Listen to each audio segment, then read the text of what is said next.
So we have here joining us today Rob Wipond, who's an investigative journalist and author of Your Consent is Not Required. We have Philip Yanos, who is a professor at CUNY and researcher. I'm sure he'll tell you a bit more about the research he's done in this area. And we have Patrick, who is joining us, and he is a documentary filmmaker and a person with lived experience. I'll allow them to introduce themselves more and give you more context on their experience in this area. But for now, I'm going to pass it over to Rob, who I believe is first to talk. I'll be back a bit later to field the Q&A. Thank you, Leah. Hello, everybody. I'm going to talk first. I think the plan roughly here is that each of us, the three of us, will speak for about 15 minutes, and then we'll hopefully have lots of time for question and answer after that.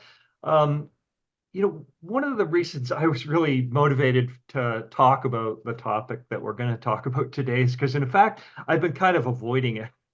When I wrote my book, I tried to kind of cover a much more expansive view of how involuntary commitment powers are being used across America. What I found over the course of the year or so, now that the book has been out, is that the mainstream media in North America really doesn't want to talk about all those other issues. It really wants to focus on this particular issue that we're talking about today.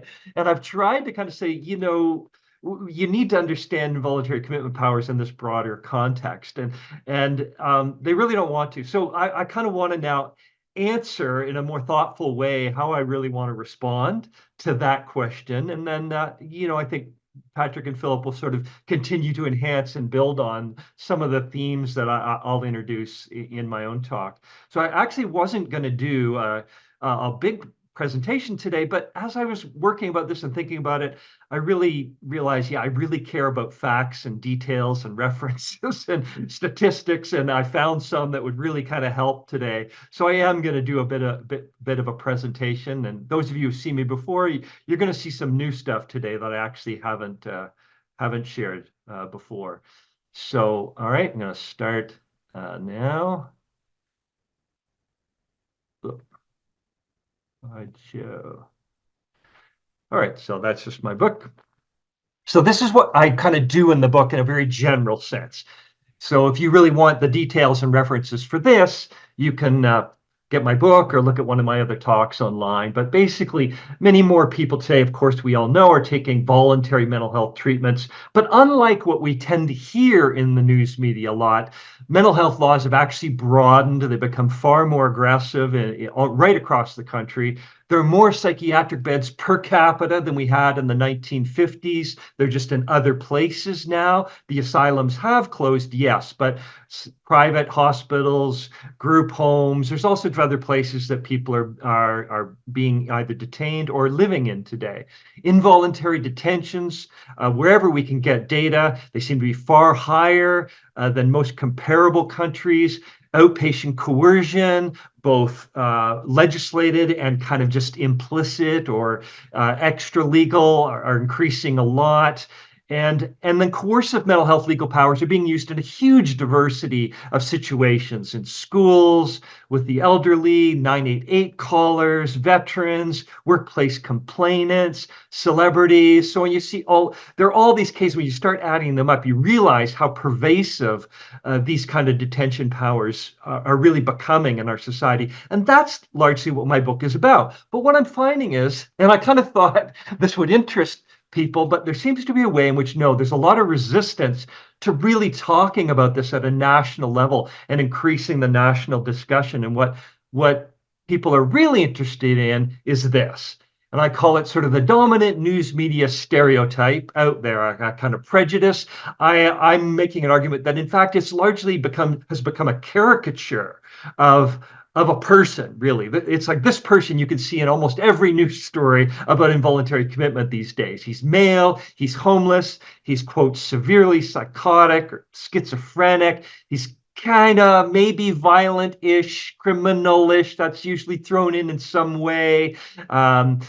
They use this term, anosognosia, that he's so mentally ill, he can't see, he's mentally ill, which I really just say that's a very sciencey way of just really saying that you think someone is really stupid and making stupid decisions without it sounding like you're just insulting them. But really, it is just a form of an insult. And they say out of touch with reality. That's one of my favorite phrases, favorite in quotes there. Because what does that even mean? Like, it's just such a grand statement. Are these people like they can't find their own toes? They don't know which way is home? What do we mean when we say they're out of touch with reality? And usually it means we just think they have some beliefs that we think are really kind of stupid. And we don't want to make it sound like we're insulting them. So we use this kind of phrase that they're sadly losing touch with reality. And these people are rarely actually interviewed. You can read, I don't how many articles, you almost never find the actual person under discussion being personally interviewed.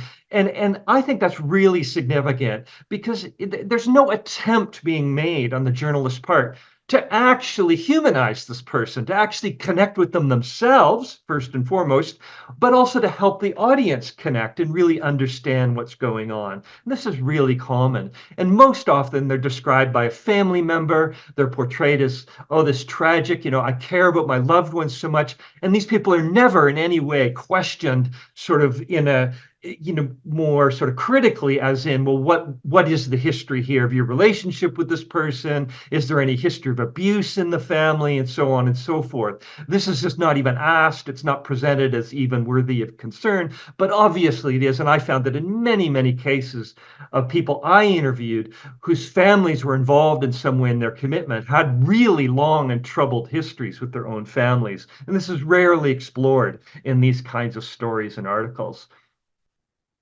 Along with that, this gets even deeper now. And you can see this in press releases and press conferences and news media all the time, that this prejudice is so deep and pervasive that can actually just come out in one single sentence is enough. It's not even a sentence. It's usually just a phrase to sort of conjure this caricatured stereotype that we're talking about. I've even seen this kind of phrase, well, we know who we mean, right? We see these people in the street.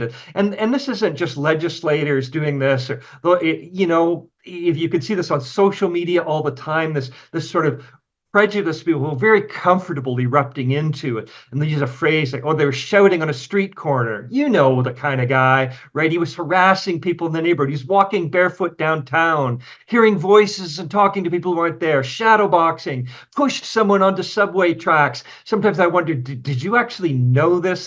Did you know this person? Is this some story you read from another state? There's this image of the kind of violence that gets perpetrated.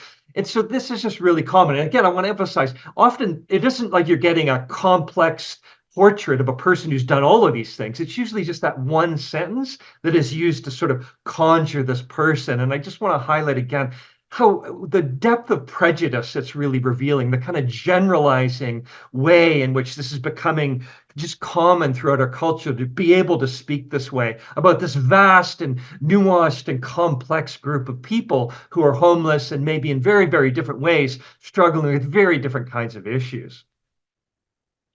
And then you're ordered, if you're a critic of this, to solve it. It's not a question. It's usually like, well, what's your answer to this? But usually what you then get is some complex description of someone's, circumstances that are really just very difficult to address meaningfully with like some, one sentence back, like, here's the solution to that person's problem. There's a hyper focus on one boiling point, high risk moment that itself resists, of course, a simplistic answer. And if you give it, you're going to look naive or foolish. There's a reductionist approach of, okay, we have to use force now, or really you're doing nothing. That's your answer to this. Is that your answer? There's a premise here that this person, whoever it is that they're asking you about, has no reasonable capacities or desires or views. You're presented as, okay, you can't talk to this guy. So what are you going to do? What's your solution to that? And it's assumed within all this, ironically, that psychiatric drugs are a cure. This kind of goes unquestioned, that somehow that's a solution to this whole complex sort of problem that you've been presented with. And so I find this enormously frustrating, and it's just extremely common in the interviews I've given with news outlets, and many of them don't even get used in the end. I've seen, because often they get backed up. Like a podcast or someone like that is usually willing to delve into this sort of thing. But with mainstream media interviews, I find that, you just start giving them more nuance or challenging their whole line of questioning, and they just end up not using it at all because it doesn't fit the narrative they're trying to present. Oh, and I did miss one point there. There's often no consider of the episodic nature of this, which I think is key because, most of the people that I've talked with that go through these kinds of experiences, sure, they get into the state. I'm not saying that nobody like this exists at all, ever, right? But I am saying, often it's more episodic than that. Lots of people have periods of time when they're doing better and they're not doing so well. There are people that they connect with better than with others, and so on. And so there's a lot more complexity to these kind of situations and how we should be addressing them. So I sort of say that in a way, all of this is kind of out of touch with reality. What I just described is more of the reality. It's just much more sort of complex than all of that.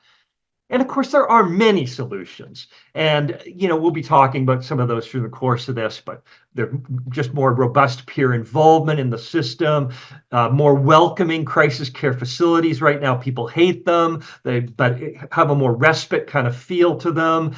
Of course, non-coercive and non-medical therapeutic options. A lot of people really want those, and they just aren't often available. They aren't funded or supported. Multidisciplinary practical support teams would be great, because a lot of people, their real problem is that their quote-unquote mental health issue. It'll just be that they don't have enough money to get by, or they have certain practical difficulties in their day, where a little bit of assistance could really make a difference.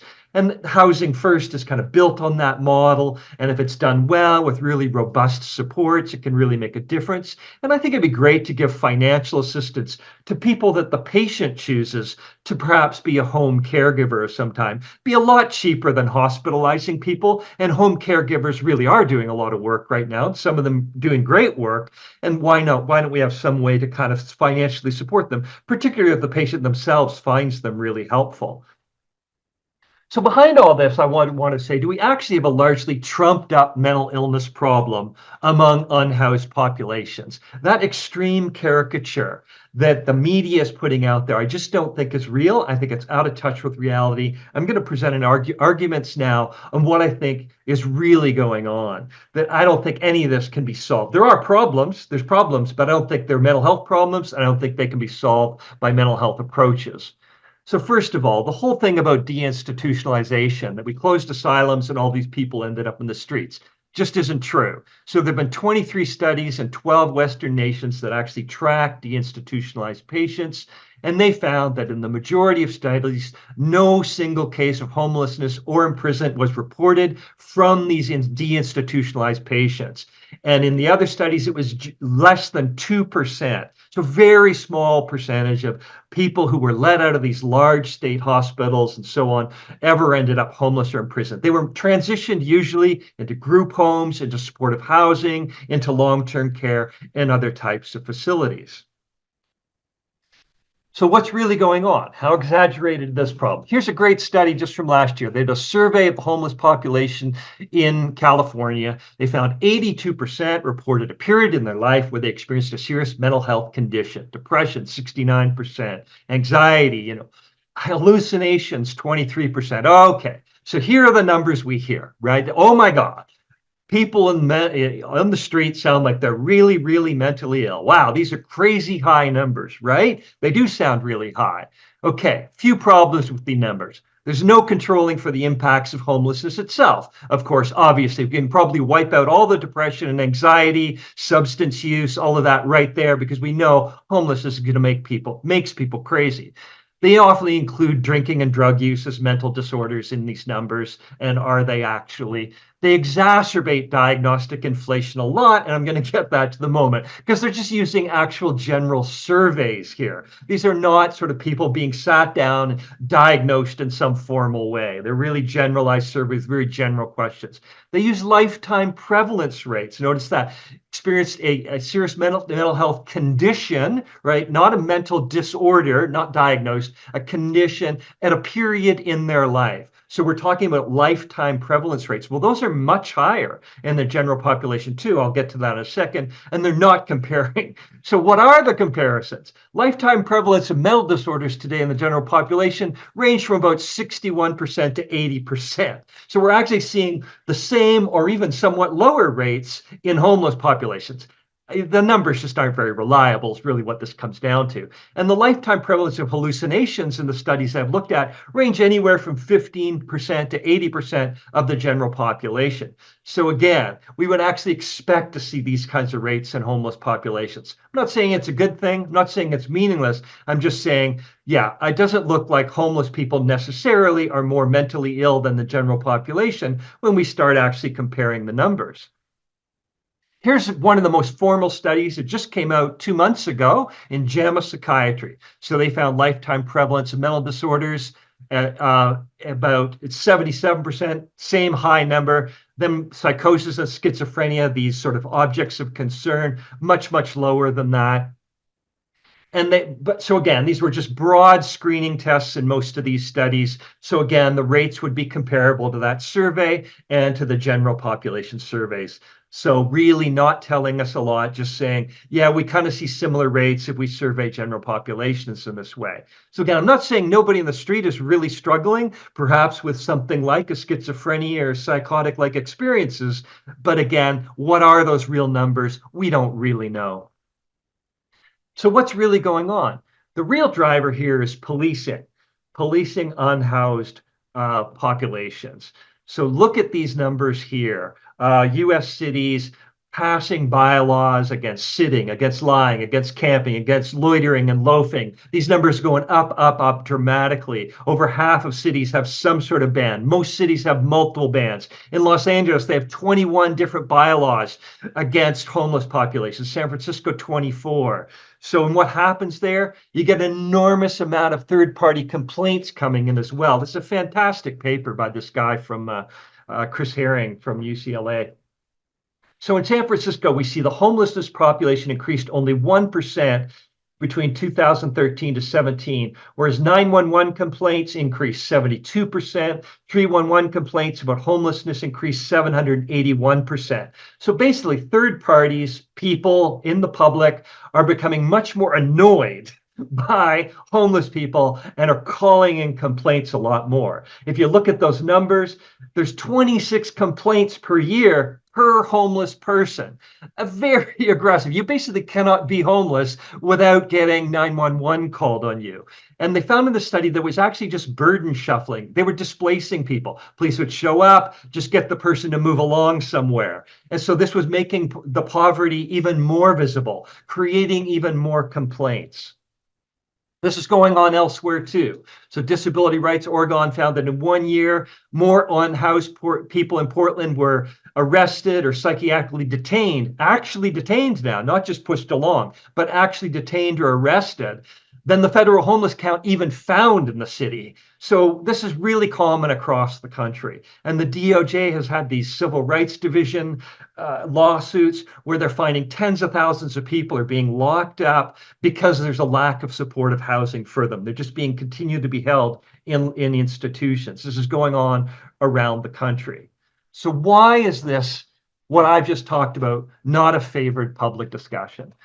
Because if the crisis out there, and there is a crisis in the streets, if it cannot be blamed on the severely mentally ill, then what? And the answer is, well, then we have to explain mass imprisonment and mass homelessness some other way, because it can't be blamed on mental illness. We have to admit that these bylaws and policing have not solved, and they've arguably worsened homelessness issues by making them more visible, more prominent, and more distressing for everybody across the board, both homeless and non-homeless people. We have to acknowledge that the true causes of quote unquote rotting with their rights on, and that classic cliched phrase, is their lack of rights. That people who are homeless don't have supportive housing, they don't have livable incomes. That's what makes being homeless a really, really horrible, distressing experience for people, not because they are refusing psychiatric treatment. And we can no longer characterize detentions as compassionate then in this kind of context. And we have to now finally put the complainants and their attitudes and motives under the microscope. Why are people complaining? What are they really doing? What are they trying to achieve with this? And we haven't done that yet. And then we have to explain the crisis in the mental health system another way. I think this is the single biggest reason that it doesn't want to be talked about, because this raises a whole question. If the crisis in the streets is not being caused by mental illness, has nothing to do with it, then what the crisis, there's a crisis in the mental health system as well going on. What's really the cause of that? And for me, all of this raises that, well, it may be that this isn't really solving anything. It's not helping homelessness. It's not helping a variety of things. It may even be exacerbating problems. And this sort of opens up that kind of public dialogue. So thank you. That's my talk. And I want to turn it over to Patrick now. And I just want to introduce Patrick briefly, if I may. That I really looking forward to Patrick's talk, because I've heard him talk before, and because he's a person who's experienced some of this, and he's also an amazing guy, really interesting and engaging. And I think it just highlights what I'm trying to talk about, that somebody can have struggled with psychosis or homelessness and substance abuse and all these things, and also be an amazing person, and sometimes in the same day even. Because when I shared a story with me, that's what we kind of talked about together. And yeah, so I turn it over to you, Patrick, and take it away. Thank you, Rob, and thank you to the ISPS for inviting me to be a part of this. We are definitely dealing with a mental health crisis unlike which we've ever seen. And thanks to my experiences, then I've had opportunities once I was able to really deal with the grief and the trauma and the not wanting to go on with this thing called life. I did realize that your life experience is the experience you need in order to make your experience an experience. By that, that there's a lot of people that are dealing with situations similar to what I have gone through, that are just languishing in despair, that are struggling one day at a time to live. Some of who don't make it. I've lost a very good friend of mine last year. And he would tell me that he would rather die than go back to a psych unit, a psych ward, because of his experiences, which matched mine, which matched many people out there. A lot of people just don't talk about it because of the stigma behind it, because of the caricature of people that are that have ended up in the psych hospitals, or that have a mental health diagnosis as being unhinged and loony and so on and so forth, when oftentimes they're just human beings that are trying their best to navigate through the incredible painful experiences that they've had. So I know we just have 15 minutes, so I'm going to just try and be brief and talk through this, but there's so much to unpack. But so I'll go back to 2018 real briefly. I was at the tail end of a 2-year separation and divorce. I was dealing with a lot of depression, isolation, loneliness. I was feeling very suicidal. I heard a story on NPR about an author and former law professor who had treatment-resistant depression, who then began to experiment with microdosing LSD. And I thought, let me try that. Maybe that'll help me. And so I found some LSD, began to microdose, lost track of when I was taking it. Microdosing then turned into macrodosing. Other psychedelics joined the party. And because I was isolated from people, then I slipped into psychosis without even realizing that I'd slipped into psychosis, So I basically, eventually would go out in public and I'd wonder why people were acting so weird, when it's because I was, I was being erratic. So long story short, I ended up at a health food store here in Springfield, Missouri, flipping out because they wouldn't serve me coffee, probably because of my behavior. And they called the police, and the police took me to a local hospital, Mercy Hospital, where they and the staff proceeded to tie me down in a 4-point hold, where my hands and my legs were tied to the bed, and they began to just inject me with medications. They didn't ask me what was going on. They didn't ask me about any adverse childhood experiences. You know, what's going on in my life? Are you on anything? And it was about 5, 6, 7 hours of torture. I passed out 3 times. The third time when I got up, a nurse came in with 2 orderlies, and they released me with no transportation, no meal, no follow-up. And it was really the beginning of very intense PTSD, a lot of embarrassment over some of the things that I said and I did when I was in that state and hiding. And I eventually got evicted from my home and became homeless. And, you know, I thought it was my fault, what had happened to me at the hospital. I didn't even realize that it was abuse until a couple of years later when I met the director of NAMI in Kansas City. Just a chance encounter. I had my ukulele on my back in a case. She thought it was a viola. She happened to be a viola player.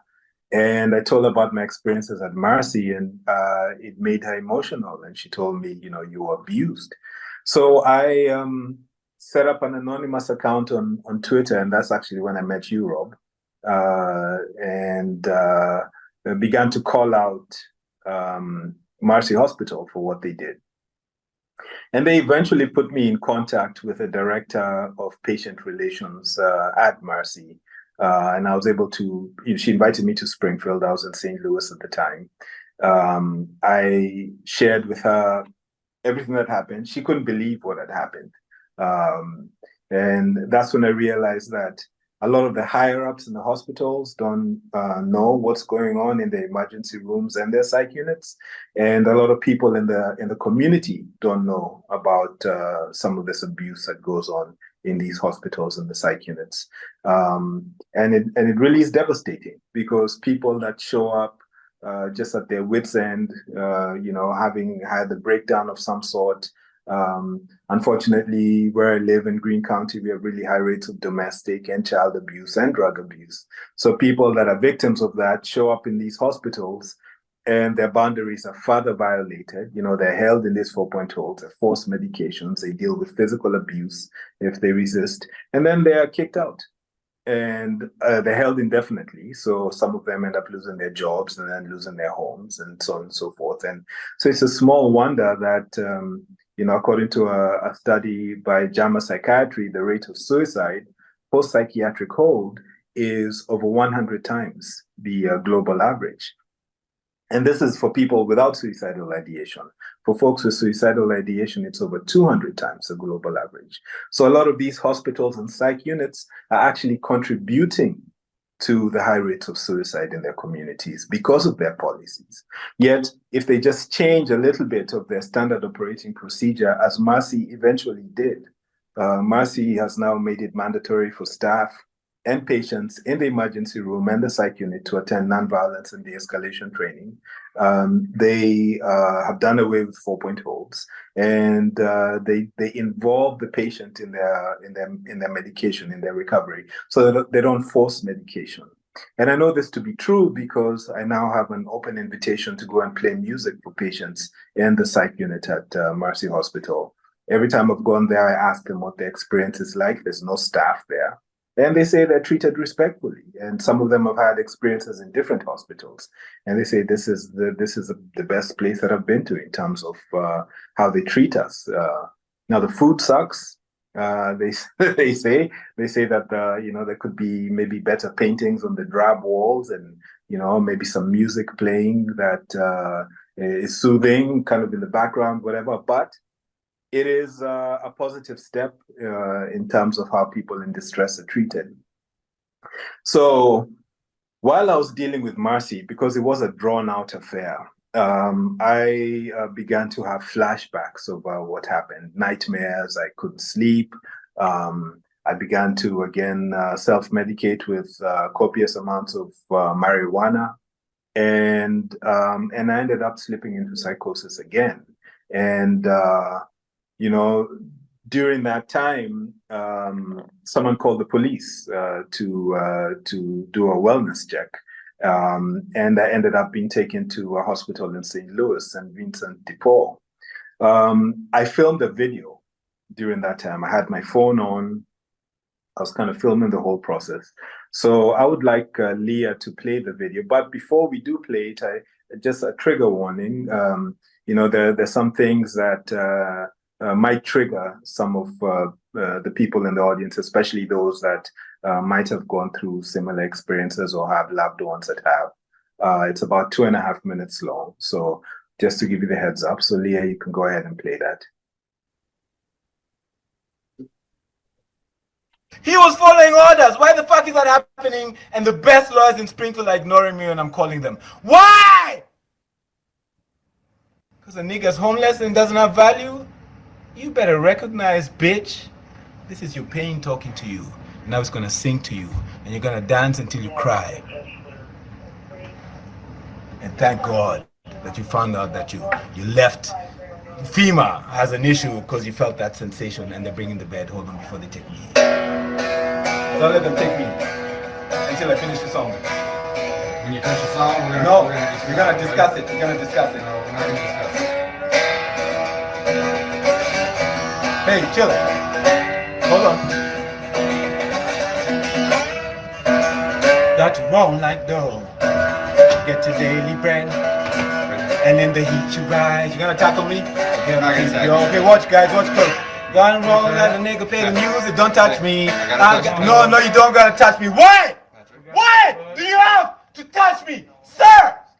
Answer me then. Give me the answer. I'm not screaming. Get the fuck out of my face then. Because Fuck you. You told your mom you're gonna kill yourself today. Because she's so stupid. Because I said I want to get out of this country and it's fucking, and she's asking how do you feel. My mom doesn't listen to her. Mom, look what you did. You're gonna make your son wrestle with people. You're not gonna break my shit. Unfortunately, we can't take that lightly, okay? Hey. Okay, so what are you gonna do? Take me to the hospital and make me kill myself? Nope, we're just gonna take you to the hospital so we can make sure you're alright. And then what? And then you can come home if you're okay. Motherfucker, I'm so sorry I yelled at you. It's okay. Hey, give me, Yeah, we don't want it to get broken. I just told you coming. You know, but dude, imagine a motherfucker like this, right? Weapons out the ass. My hands. No, but he's like, I know you're doing something sensitive, but we're just going to. Okay, now I'm just going to touch you. I'm not going to tell you why. Don't you think a motherfucker would swing at you? I would hope not. You would at someone else if he did it to your daughter, your white daughter. And a black motherfucker walked up and thought he's interested in you and That has nothing to do with Oh, anything. fuck you, man. Then I'm done talking to you. Come on, man. You ready to I'm go, gonna man? talk to you though, and you, because you guys know. I'm gonna stop. Wait, fast. Hold on. Let's go. My camera's with me. Come on out. Oh, these motherfuckers. Oh, Mac, you fucking. I know you. I love you too much to know you. I don't even think I know you. I love you so much. I'm so mad at you. I'm happy with you. What the hell is wrong with you, man? I need real help. I need to talk. Patrick, I'm gonna put some. Can you bring my guitar? Okay, sweetie. Look at those, but can someone give me a pedicure? Because those look sick, man. Maybe you can do that when you get out of the hospital. That's the next step, right? Yeah. So that was actually looking through that footage was painful to look at, but that is my experience. That is what I've been through, and I'm glad that I filmed it so I could see myself where I was. Now, I was taken to St. Vincent de Paul. I did, when I was there, talk to the doctor and, let them know about what I went through at Marcy and the forced medication and so on and so forth. And that I was glad to be there because I needed some space to get away. And she told me that she was not going to prescribe any medication. She understood what I was going through. And later on that evening, some nurses showed up with medication. They said, Patrick, we have your meds. I was like, what are you talking about? They said, yeah, the doctor prescribed. I said, you're not putting that into my system. What do you have? And they told me one of them was Haldol, which is what they injected in me at Marcy. And I told them, there's no way you're going to put that into my system. I'm not going to go into the details of the story, but basically into too many details. But I experienced violence there because a 300-pound orderly grabbed me by my throat and slammed me into the wall that was behind me. And I passed out, and they put me into a red wheelchair and handcuffed me and proceeded to inject me and left me there until the following morning when I woke up in my bed, found the doctor who prescribed the medications, told her what happened to me. And the only words she told me was, you shouldn't have resisted. So I was brought in there because they said that I was being suicidal. which I wasn't, but I did tell, unfortunately, my mom that if she gave me any advice while I was dealing with this, that I wouldn't kill myself. It was a very terrible thing to say. But that experience then, after that, I ended up going back into homelessness, dealing with the trauma of what happened there as well. And it did not solve the issue in any way. It did not give me the help that I needed.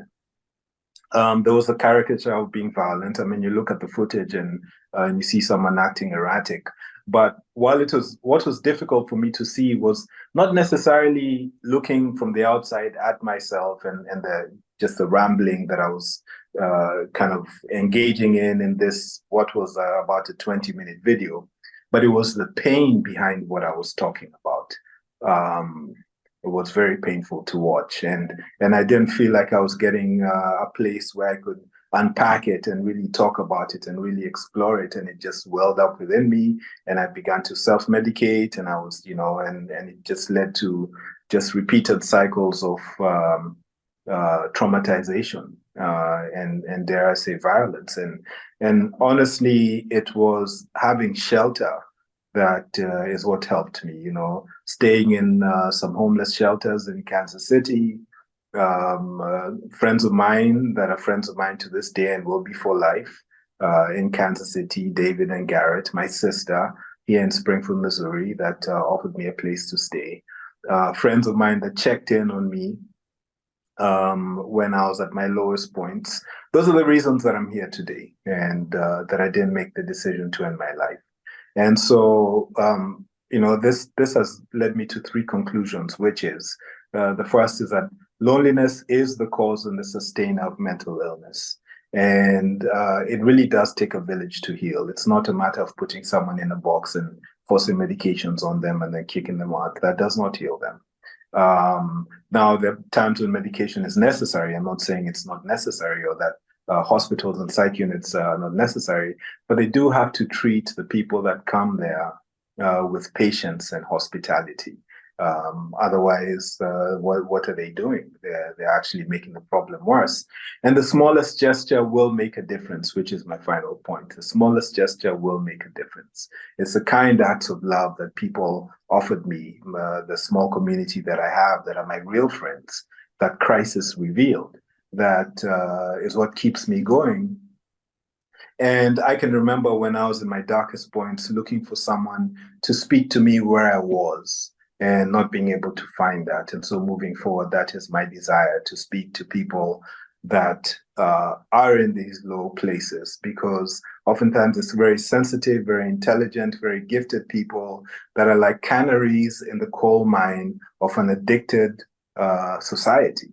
And just like in any addicted family or any addicted society, the people that offer the feedback that things are falling apart, that human life is not being honored, that this is unsustainable, will be numbed and will be quietened. And if there's someone out there that is struggling, I just encourage you to just hold on, just keep holding on one day at a time. What you're going through may not make sense, but I promise you that it will. You have value, you have an important story to share, and you have the right to live and to live fully. And it is possible. And there's communities of people that are looking for exactly you. So I am grateful to be a part of this conference. It is when I found housing, when I found the stability of housing through friends that offered me extra bedrooms or couches, that I really then found a foundation from which I could, explore what I went through and take the steps toward recovery. And while I was on Twitter, I met a wide community of people that have gone through what I've gone through. I'm so glad I met Rob and other advocates for compassion in mental health.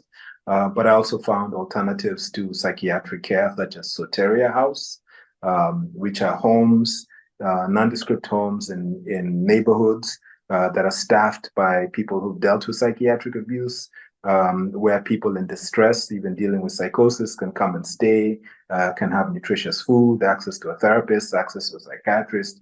The medication is not forced, and find a place where they can be and where they can heal. And so, in addition to hospitals and psych units, we do need these stopgap measures to exist.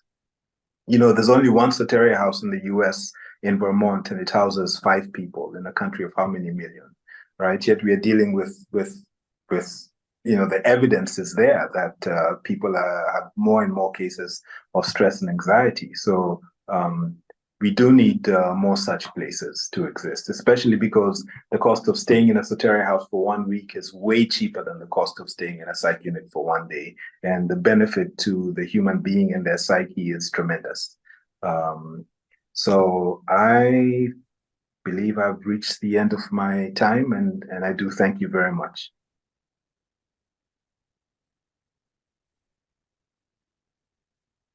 Thank you so much, Patrick. I guess I'm going to take over now.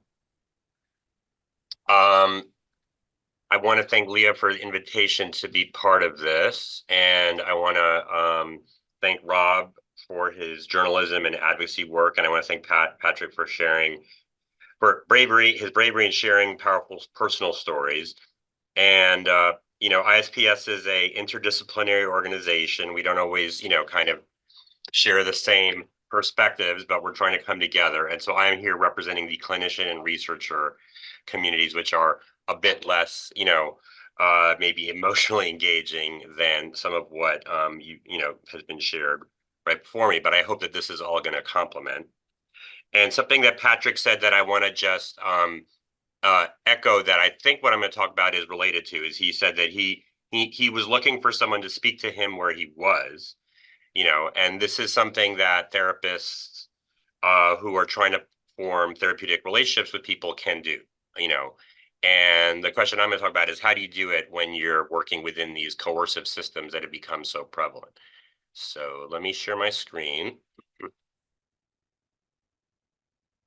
So I'm going to talk about trying to build therapeutic relationships in coercive contexts, and the specific context in which I'm going to talk about is working with people who are under assisted outpatient treatment orders in New York City. And if you don't know what that is, you'll learn pretty soon. So just a little bit about my background. So my title is professor at a place called John Jay College in New York City. And I grew up on the state hospital grounds here in New York City. My dad worked at the hospital, so I was kind of around these systems, from early childhood. I still work as a clinician on this Service for the Underserved Act team, which you'll hear about. I work as a professor, and I'm a stigma researcher, and I'm an advocate for the lived experience movement, and I am involved with City Voices and IDA. So these are questions normally I would ask people in an audience, but you can ask them, answer them yourselves. You can put the answer in the chat, whatever you like. But so, why is it important to have a good therapeutic relationship in a clinical context? Why is it especially important in working with someone diagnosed with psychosis? And what can happen if there isn't a good therapeutic relationship? So people might give different answers, but one of the answers I would give is, it's the foundation upon which any work that you do together is going to be based. It's a foundation of trust. When you're working with someone who's extremely marginalized, it's especially important to have that relationship of trust in order to be able to get past the mistrust that marginalization kind of engenders. And if you don't have a good therapeutic relationship, it's going to lead to people not considering, recommendations you might give that might be in their interest. And it might lead to them not wanting to see you at all, right? Which, of course, is their prerogative, but it's not a good outcome from a therapeutic context. And so, generally, when we think about this, we measure it using a scale that looks at bond between the client and the therapist, agreement on therapeutic goals, consensus on the therapeutic task. So these are all subscales in this working alliance inventory. And then other possible elements, I think, are things that I've kind of alluded to, which is this mutual respect. We kind of see each other as people. We don't just see each other as representatives of a category, professional or person with diagnosis. We trust each other. I have your back. We have positive regard. We like each other, right? We don't judge each other, and we're fair and collaborative. So the therapeutic relationship, has been studied in a lot of different studies. And so there's this big meta-analysis that finds a small but significant effect size with clinical outcomes. And what I want to point out is that, this is above and beyond everything else that the therapist is doing, whatever techniques they're using, whether it's psychoanalytic or cognitive behavioral, this exerts this strong effect, right? So that's 0.28 is like a strong moderate effect size. And it's not any different among people diagnosed with schizophrenia. And among people diagnosed with any psychosis, it impacts symptom severity, impacts medication use, it impacts self-esteem, and it leads to reduced hospitalization, or it's associated with all those things. So this is an important thing to try to have. Now, coercion, right? And I have the title of Rob's book there, Your Consent is Not Required. Coercion can be introduced into the clinical relationship both in an overt way, right? Person's in the hospital, they're locked up, or outpatient commitment, which we'll talk about, with assisted outpatient treatment, and also in subtle ways, right? So there could be suggestions of consequences of unwillingness to comply. If you don't do this, then we will be getting into coercive territory. So, again, if I were in front of an audience, I would say, what impact can coercion have on the therapeutic relationship? Well, I think most of us would think that it would damage it. And, putting yourself in the position of being with a therapist and being compelled to see that person, it might impact your ability to engage with them, right? So several studies support that perceptions of coercion are negatively related to therapeutic relationship, as I would predict. But other research suggests that coercion positively impacts treatment adherence. So you're more likely to show up if you have to, right? Or else something bad will happen to you. Does that mean that it's good, that there's an alliance? Not necessarily. So I want to mention some of the insights that I came to through my friend, the late Ed Knight, who was an important figure in the lived experience movement here in New York State. He was the co-founder of the Mental Health Empowerment Project, which still exists, and established hundreds of peer support groups in New York. And so one of the times that Ed was talking, he talked about healing versus social control as kind of like these dueling imperatives of the mental health system, right? And I thought, wow, this really needs to be expanded on. So I asked Ed if he wanted to do a paper on it, and he did, and it was one of the last things that he wrote before he passed. So we did this paper on the two traditions of community mental health, community protection versus individual healing. So I just want to mention that one of the things that we talked about is this, like, let's not lie about what we're doing, right? Which, of course, when we're using certain names, like you'll hear about what the name that the California Act is named, right? It's essentially a lie, right? Let's not lie about what we're doing, right? If we're doing something because we want to protect the community, allegedly, let's just call it that. Let's not dress it up as something that's leading to individual healing. That was one of the things that we kind of came to in our discussion here. So I'm going to talk a little about assertive community treatment, which is the context in which I work. So it's a unique approach to working with people diagnosed with mental disorders that can be perceived as both person-centered and coercive. Staff are empowered to meet with clients in their communities and engage with them about issues that are important to them. So we go out, we meet people in their homes, we meet with them in the street, wherever they want to go, right? We talk to them about things that they're important to them. And so this is the recovery self-assessment scale, which is used to evaluate like how recovery-oriented services are. And these are just some items from the scale that ACT is really a perfect fit with, right? Like staff make a concerted effort to welcome people and help them feel comfortable. Staff regularly ask program participants about their interests and things they'd like to do in the community. Staff actively help program participants to get involved in non-mental health related activities. It's something we do all the time. On the other hand, it also has this item: staff do not use threats, bribes, or other forms of pressure to influence the behavior of program participants. And this is something that ACT has been accused of doing. And in the early fidelity criteria, the Dartmouth Act scale, it was actually kind of buried in one of the criterion items, suggesting that this was a one way to be, consistent with those criteria. They've been revised. They no longer support that, but there are a lot of people who still kind of were trained that way and still think that, using these subtle threats is a way to get people to engage. So just consider that. So now let's talk about assisted outpatient treatment. So this is a euphemistic term that's used for what could more accurately be termed involuntary outpatient commitment. And it currently exists in most of the US, right? 47 out of 50 states. In New York State, I can't describe it in every state, so I'll tell you about it in New York. A civil court judge issued an order for an individual to comply with treatment for up to 1 year. And the consequence of not complying is involuntary removal, right? That's the term that's used.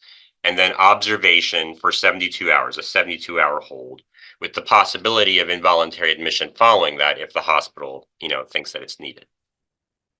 So the removal process is described as this. If requested, peace officers or police officers must take the individual into custody and transport him or her to the hospital. Ambulance services and OMH-approved mobile crisis outreach teams are authorized but cannot be directed to provide such transport. So my experience from the clients that I've heard about it happening with, I haven't been present for it, but my experience is that they're described as humiliating and dehumanizing experiences, not that different from being escorted by the police in the way that Patrick's videos kind of show. And I want to note, Patrick, your guitar playing was still badass, so that was not effective. This has been enacted in other states, right? So this is the name of this act in California now. Community Assistance Recovery and Empowerment Act in California. One of the things that Ed used to say was that, the word empowerment is being sapped of all meaning. Well, this is it. It's done, right? This is how they describe their law for civil commitment. They put the word empowerment in. It's modeled on New York's AOT. As best I understand it, it's the exact same thing. How did AOT come to be in New York State? Well, it came up around the Kendra Webdale incident, and then the initial law was called Kendra's Law. So Kendra Webdale is here in the left. She was a young woman who was pushed in front of a train and killed by this man, Andrew Goldstein. Terrible thing that happened to her and her family. Governor Pataki signed Kendra's Law into law. There is Sheldon Silver and Joe Bruno, both of whom ended up doing time for corruption afterward behind him. So it was challenged, and this is what a judge said to justify it. Clearly, the state has a compelling interest in taking measures to prevent these patients who pose such a high risk from becoming a danger to the community themselves. Kendra's Law provides the means by which society does not have to sit idly by and watch the cycle of decompensation, dangerousness, and hospitalization continually repeat itself.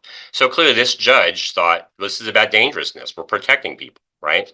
Seemed very clear cut to this judge that there was legal justification. However, it doesn't require dangerousness. So, there's an or here, right? So has a history of lack of compliance with treatment, at least twice within the last 36 months, 3 years, has been a significant factor necessitating hospitalization in a hospital. So boom, you meet the criteria if you haven't complied with treatment, pretty much everybody at some point, right? And 2 hospitalizations in the last 36 months. That's a huge swath of the mental health service system, right? So yes, you can meet it with other things that involve dangerousness, but you can meet the criteria with just that. And in fact, by New York State's own data that they report online, the vast majority of people on AOT have not physically assaulted or somebody, right, prior to the order. So these numbers are all below 15%. In New York City, where the vast majority of AOT orders are issued, it's 12%. So that's at the beginning. So 88% have not physically abused or assaulted somebody prior to initiation of their AOT order. Now, when I was started working with a promising professor professor, student named Lauren Gonzalez. She was working with people on AOT with under my supervision, and she was like, "Why are these people on AOT? This is like the most harmless person I've ever met in my life." And she was like, let's look and see, let's look at the charts. Let's use this actuarial risk measure and see, are they different? So using this actuarial risk measure called the HCR 20, she examined charts of people who were and weren't on AOT. And the finding was that 67% of AOT clients had no recorded history of violence. 46% were categorized as low risk on this measure. The AOT charts were more likely to be categorized as high risk than non-AOT, but only 19% were categorized as high risk on the actuarial measure. So, I hope that the take home there is that AOT is not what that judge thought it was, and the judicial justification for it, does not hold. So there's 1,600 people currently on AOT in New York City. They're disproportionately Black and Hispanic. Most of these clients are referred to ACT, right? So this is where I come in. So 21% of ACT clients in New York City are currently monitored by AOT, and many were on it previously. So in my own work, I provide individual psychotherapy services for clients who are served by an ACT team in Manhattan's East Harlem neighborhood. And I also supervise 3 psychology externs per year who each provide psychotherapy for up to 6 clients, so maybe about 18 in total. And many of these clients are under AOT orders and grapple with the disjoint between the voluntary nature of ACT and the coercive context of AOT. And I'm asking these students, and I'm trying myself to establish a therapeutic relationship with people, right? So this is where we're kind of putting this together. So these are just some experiences we've had. So an older adult client, a former public servant with no history of violence, who is very concerned about her reputation as a responsible citizen, was personally offended by her AOT status, feeling that it branded her as a criminal. She was only able to authentically engage in treatment after taking off AOT. Another client with considerable anxiety came to believe she would be forcibly removed for minor mistakes, and this became a factor in her extensive social avoidance. The therapist believed that it impacted the extent to which she felt she could be honest about things like taking medication and suicidal thoughts. So it created a barrier, in their dialogue to that honesty. I did want to research it.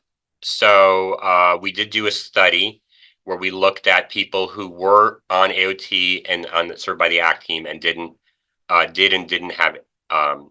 were served by the ACT team who didn't have AOT. We were only able to get 30 people, but we used quantitative and qualitative means. So I'll just give you a quick summary of that study. It was published in Psychosis, which is the flagship journal of ISPS. And, the clients were predominantly male, people of color, as the clients who were served by ACT teams are. And we administered a bunch of measures of therapeutic alliance, experienced coercion, perceived procedural fairness, and shared decision-making. And we also had questions that we asked about, and we recorded the responses. Describe how you referred to the ACT team, how did it affect you? Thinking about your ACT teams typically, what is your relationship like? What is the process of determining what types of treatment to receive? So interestingly, the quantitative findings were basically no different. So this suggests that the ACT teams are doing a great job of overriding the barrier to therapeutic alliance created by AOT referral. But the qualitative findings were much more complex, with about half of the participants on AOT and 0 of the non-AOT participants endorsing themes of paternalism and coercion in the referral and treatment decision-making process. I'm just going to give you a small look at some of the quotes. So this person said, "I just didn't even care. Just wanted to get out of the hospital. I didn't have no say in anything. They were going to do what they wanted to do. If I didn't take this AOT, I would still be in the hospital right now. They said that was the only way out." This person speaking very highly of the ACT team. They do nice things. They tell me about food banks, places you can go eat, trying to put a program in place, a place I can stay, have fun, a clubhouse. They want to see me get better. So, experiencing these positive relationships came across, but then sort of paternalistic side of the decision-making process. I'm not saying medication is a bad thing, but I just feel like it's not fair because I have an opinion just like everyone else. When it comes down to medication, I know what's good for my body. I should be able to tell them this is not good for me. You know what I'm saying? And another person giving kind of this mixed thing, like, yeah, I'm having a dialogue, but ultimately I have to do what he says, right? So I got to deal with it. Sometimes me and my psychiatrist go back and forth, and I deal with it. Me and him talk back and forth, how I'm doing. I do what he tells me to do. I have to do it. He tells me every time. So the conclusions we came to was that it's complicated. Yes, the ACT team members are generally able to rise above the coercive context and establish a good therapeutic relationship. That's encouraging for them, I suppose. But the qualitative findings indicate that paternalism, coercion could be potentially infecting the treatment relationship in more subtle ways that aren't captured by these measures. So, implications of this is we have to think carefully about how coercion affects our ability to engage with people who've experienced extreme states when they're referred to us through coercive mechanisms. And ideally, we should be speaking with them about how coercion affects them in order to assist them with making decisions that can help them move into the position of being more voluntary. I just want to close with a couple of things about the homelessness topic that we started with Rob's talk. And so, in New York City now, we're kind of in the eye of the storm with a mayoral administration that's kind of pushing the envelope on coercion here. So this is just a New York Times article from like a couple of weeks ago about new teams that are called scout teams that are accosting people in public places. And so this is a quote from a person being accosted saying, "Please leave me alone." He thumped his chest with an open palm and then, growing exasperated, sat down on a staircase. What did I do wrong? Right? So the current climate in New York and other locations, U.S. locations, makes it more likely that clients will have had these coercive experiences, and maybe even been physically harmed. There's an alternative out there, the housing first model, which pairs high intensity treatment with something that most clients want and need, which is immediate access to independent housing. And I know Patrick was talking about how important housing is, right? So this model is nothing new. It was developed in New York City, in fact, by Pathways to Housing in the 1990s. It's been supported by meta-analyses as being substantially more effective than the continuum of care approach, which New York City employs, which is basically stay in a shelter, hold on to your bed, wait for at least 6 months to get a housing referral. Just a snapshot of some of the findings from the Canadian at-home Chez Soi study, which randomly assigned over 2,000 people to housing first or treatment as usual. And you can see here how dramatically better the housing retention rate was in the housing first group, as well as superior community functioning and quality of life. So it's effective. It's not coercive. It's offering people something that they want as something to help engage them. But we're not doing it, right? Why are we not doing something that's more humanistic and effective? My best guess is it doesn't sell politically in the current climate. We have a dominance of influential media like the New York Times and social policy voices like the Treatment Advocacy Center and mentalillnesspolicy.org. And they've led to a conventional wisdom that the mental health system is broken because it is too voluntary, that our people are incapable of acting in a way that is consistent with their best interests. So this is an article from the New York Times by the editorial board arguing that we should bring back asylums, right? And this is an argument in defense of stigma by a policy analyst at the Manhattan Institute. And these are just some quotes that kind of express this idea that it's an us versus them thing, right? Schizophrenic individuals are by and large not like you and me, right? That's Stephen Idy, this influential policy analyst. Democratic former presidential candidate Andrew Yang says we need to get them off our streets, right? You know who else has rights? We do, right? Not people with mental illness. They're not part of the we. And this is just a letter writer who just said, bring back mental asylums and lock people up who are incapable of functioning society. It's that simple. So, I do what I can. Rob mentioned that if you say something that doesn't fit with the narrative to a journalist, they just leave it out. That was exactly my experience with this story. New York Times journalist asked me about attacks on Asian people in New York City as being a symptom of mental illness. I categorically stated it was not. I was not included in the article. Someone who said something that supported that was. Lauren and I wrote this open letter to the New York Times, saying shame on you, basically. They didn't publish it, so we had to put it up on Medium. I started a petition aimed at our mayor, but this is just a drop in the bucket. So I'm interested in hearing what other people think we can do to get past this really horrible place we are in our public dialogue right now. Thank you.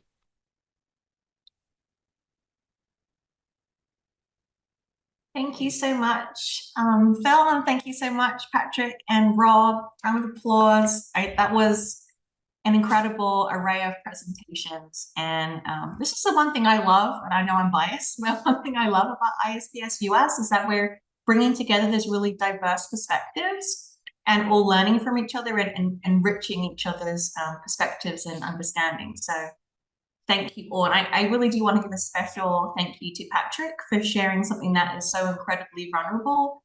And yet that 2-minute video, just, that counts for 1,000 words. It really showed what the journey is like and what you experienced and what thousands of other people experienced too. So we are going to move on to questions. So if you do have something to ask our presenters, then put it in the Q&A box at the bottom of your screen. But I want to take an opportunity also to ask a question. So I didn't mention at the beginning, but I've got quite a long background myself of working in homeless services. I ran a HUD-funded housing program in Indiana.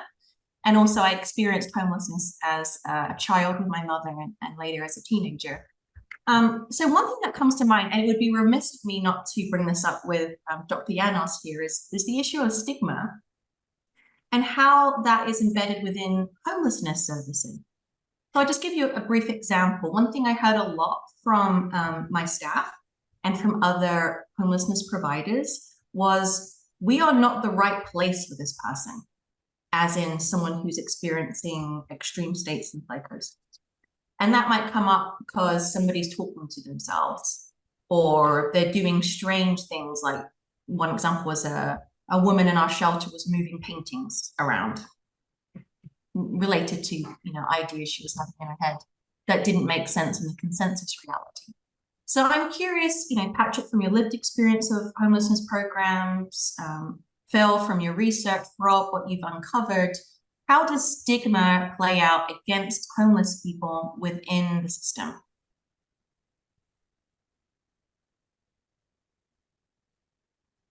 Well, I'll jump in and say, so what it means is that there may be empathy for people lacking housing generally, but not somebody who has the co-occurring mental health condition or is suspected of, having one, because that person should be in a hospital, right? And so, as Rob was noting, the demographics, including diagnoses of homeless population, reflect those of the general community, right? And so people in general community experience depression, anxiety, PTSD, and psychosis, and so do people in the homeless community. There's some reasons why people with mental health conditions would be overrepresented among the homeless. Number one, SSI doesn't give you enough to be able to rent, a market rate apartment anywhere in the United States. So, it makes sense that people would be overrepresented when that's their main income source. But there's this sense of like, well, this person should be in a hospital or something like that. So that's how I would make sense of it, as like stigma in that service sector, and that it kind of helps protect people from having too much compassion, too much empathy, I suppose. Yes, great point. If the right place is the hospital, then they're never going to achieve housing because hospitals do not provide housing. Thank you. Patrick or Rob, do you have any insights? Yeah, I'll share. So I stayed in a homeless shelter in Santa Fe, and then also one in Kansas City. And in the one in Santa Fe, they really just, as long as you were not violent, then you could stay there. So there were people doing similar to what you talked about, gesturing or talking to themselves, that most of the residents just kind of gave wide berth to and allowed them their space and experience. But in the one in Kansas City, any activity out of the norm, if you talked aggressively to someone, I mean, there's no one that was, doing kind of talking with themselves or whatever, because they would be kicked out. There was actually someone who was kind of talking to himself, he was just kind of rapping to himself, but also talking and throwing a few words, curse words here and there.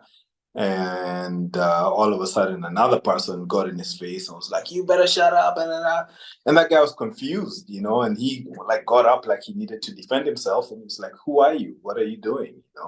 And a staff member immediately came in and was like, "That's it. You guys are both out." Didn't investigate what had happened because the guy who was just kind of chatting to himself wasn't really doing anything. He wasn't causing any harm. So yeah, those are two different experiences. Tell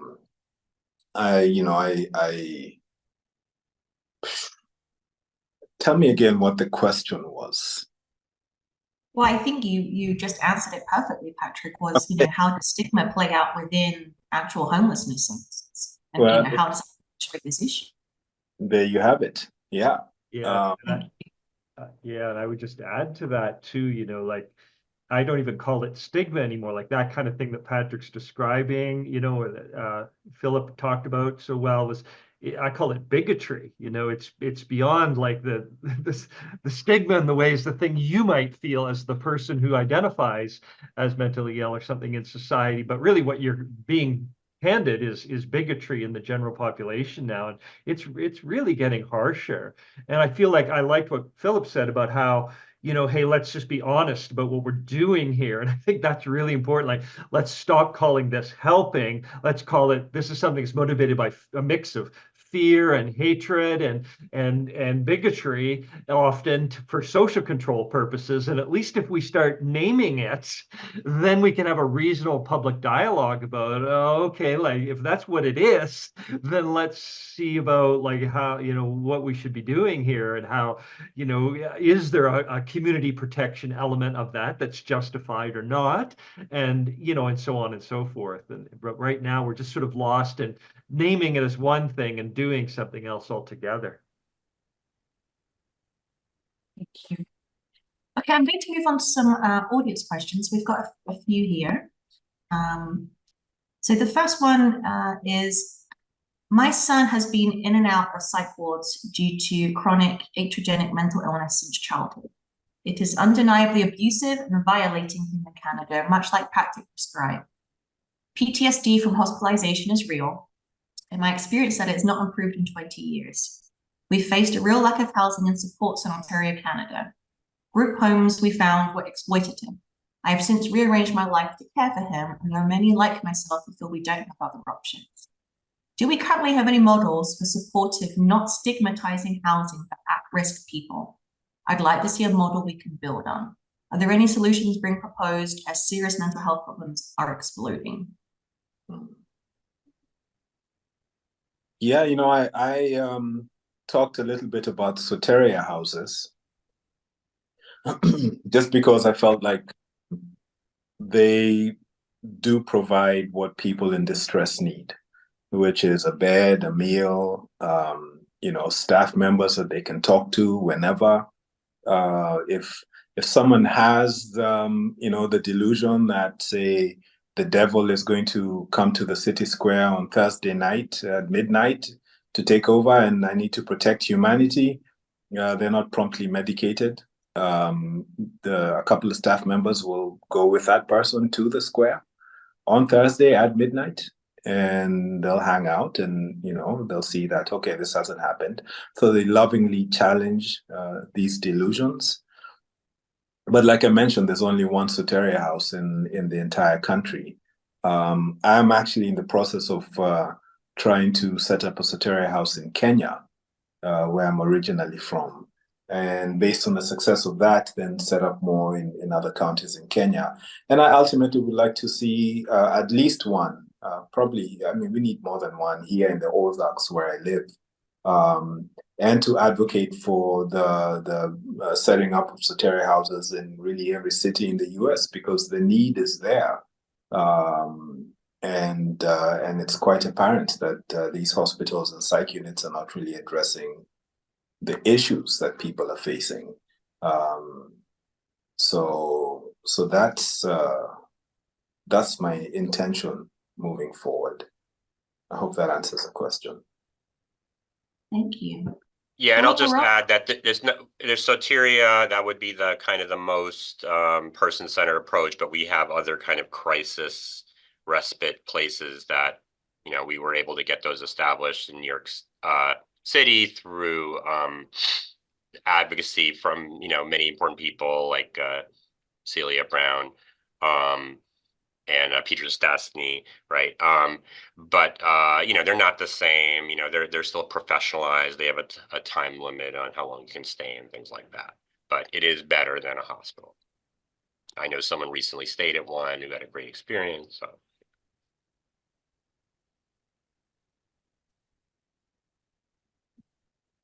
I guess I would just add, Go ahead, Rob. you know, housing first and supportive housing generally theoretically could be like that. And, you know, Philip highlighted that in Canada, we had a quite robust, and it was very mainstream, the Canadian Mental Health Commission that funded that and was involved in it extensively in 5 cities. You know, it was a very mainstream and very successful, and it's really gotten no support. And that goes to that question of why. You know, it was extremely successful at exactly what people are claiming they want to do, and then governments across the country have not supported it. So yeah, we've got a political problem here, you know, that we're up against. Mm-hmm. Yeah, I'd also like to add that, you know, what happened at Mercy's is very encouraging. And they really can serve as an example for many other hospitals and psych units, just in terms of the way that they treat the people in distress. And I'm very sorry for the experience that your son had, to the person who asked the question. But I do know that people now that go to Mercy, they at least don't leave worse than when they went in. And they do speak of, you know, being treated with respect. I do have a friend also last year that made an attempt on his life, and thank goodness he was not successful. And he ended up in Mercy, and he told me the same thing. You know, they treated him respectfully. They actually provided a therapist who talked with a psychiatrist who reduced the medications that he was on, and he found it to be a positive experience. And there are some people that have had positive experiences in the hospitals and the psych units and say that it helped, it saved their lives. So, you know, it's not that they're all negative. Overwhelmingly, people have had negative experiences, but I think giving these people a voice through a podcast, a documentary, where people can talk about their negative experiences and their positive experiences, so that we can collectively reimagine what mental health care is supposed to look like. But also those of us who can, you know, take the steps to make your vision a reality in terms of what you think is necessary for healing to be made manifest and sustainable. So I'm definitely, you know, through the writing that Rob is doing and the speaking and what Philip is doing in ISPS and what I'm trying to do and other people out there, you know, we're planting small seeds that are really making a difference, whether we see it or not. You know, we just the fact that we're using our experiences to improve what's currently going on and to shine a light on what's going on is very encouraging for me. Thank you. Okay. I see we've had a couple of questions answered by folks in the chat. I mean, Russell asked an interesting question here that Rob has answered by text, but does anyone have any info on how many people with psychiatric diagnoses on the street are there because of their trauma from treatment that's already been forced upon them. Anyone know of any data? No, that would be fascinating. Amazing. Yeah, it's great. We need way more. I mean, I hear it all the time, right? When you're talking with people, that some people are literally homeless because they're avoiding forced treatment. And, you know, and they can't get housing any other way. And they're running from facilities, especially among children. We've seen that too. They're running from abusive facilities, abusive foster care that may combine forced treatment. So it's definitely prevalent, and it would be awesome to get some stats, but I've never found any. And the other thing I would like to understand better is loss of housing due to state hospitalization or other forms of long-term hospitalization, right? So your income gets discontinued when you're in a state hospital, and so then your rent doesn't get paid, and then you lose your housing, and then you have to be discharged to, you know, some kind of group-based facility. So that's another thing that needs to be better understood. Yeah, I've even heard that with shorter term detentions. You know, people are just held for a few weeks, but they miss their rent, you know, they get behind on their bills, and next thing you know, they're homeless. Yeah, and I've seen that in domestic violence shelters where I worked, in homeless shelters. If you go in for treatment for a couple of weeks, you lose your bed, and therefore you're back on the streets again. And there may not be space for you for a long time. So we're almost at the time, but we just had a really interesting question. I think it was from Jackie Dillon. Was the us versus them discourse is part of what fuels the disinterest that Rob described. Neoliberalism creates and benefits from this apathy. How do we change a public conversation in ways that gets past the defenses and apathy, which ignites, inspires, and mobilizes to get beyond the them versus us? And that was in the chat, if you're reading along. I mean, I would just say us versus themselves, right? So that's why it keeps, you know, what sells kind of keeps going, right? So we have to stop buying it. One.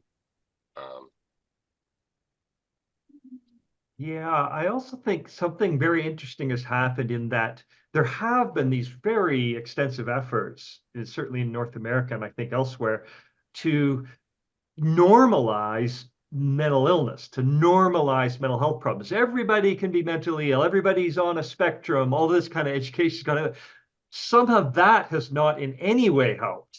It seems to have contributed to a weird backfiring, you know, that prejudices I don't see have ever been higher.